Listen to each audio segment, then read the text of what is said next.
In a city with a reputation for violence, what happened yesterday was unprecedented. It began. So I'm heading back to Cali. I am westbound, for sure. Into the west coast of my home soil, city of East Palo Alto, where I was raised. Somebody got to get shot. Used to have the highest murder capita rate, but I think they're being beat by DC or somewhere like that now. I'm actually going to check out the video on the net conference. I'm going to visit all my peeps too. We're the Brothers Channel, all right? That's what we are. We're the Brothers Channel.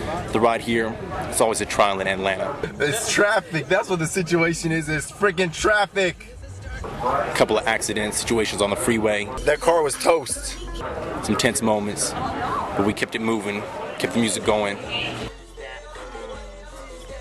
And we made it here okay. In just a few minutes, I'm going to be in the Bay. I am Black Calling. Next stop, East Palo Alto.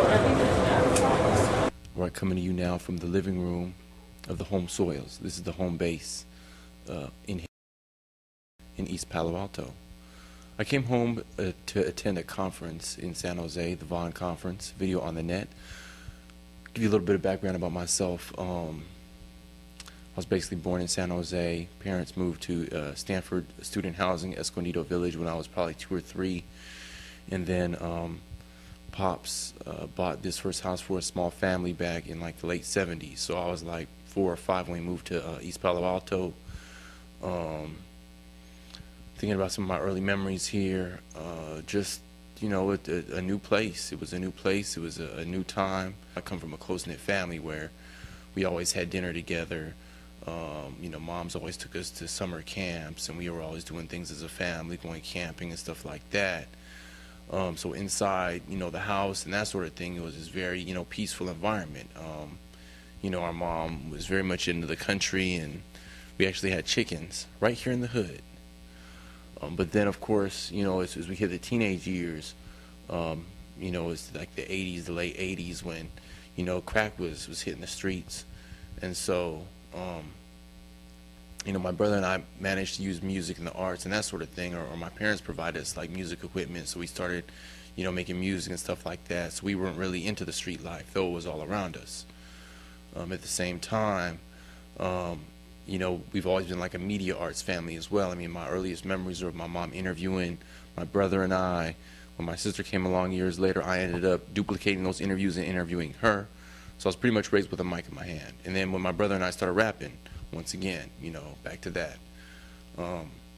So as of course the, you know, crack hit the streets, there ended up being a lot of crime and violence, or I guess more than the normal amount of crime and violence. I mean, to us it was just like living in the city, you know, living in PA. But, you know, oftentimes our city would be on the news, you know, the 10 o'clock news, 11 o'clock news, 5 and 6, for various crimes that would happen. And I was always fascinated with the news coverage, always fascinated with the way the news media portrayed this city. A gang war that erupted in the streets of East Palo Alto forced police there to put out a call for help tonight after a night of violence last night that would have stunned cities many times its size. It was always something that sort of fascinated me. So oddly enough, my brother and I like recorded almost every time, you know, something had happened in the city. In all, 11 people were shot at 9 different East Palo Alto locations. Little did we know at the time that we'd end up both working in the news. I've worked as a news reporter. I currently work for a small cable network. He also works as an editor for the news. So now we've professionally gone into that field.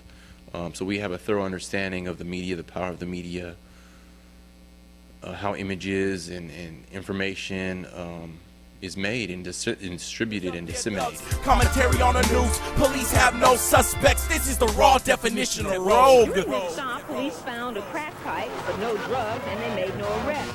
All right.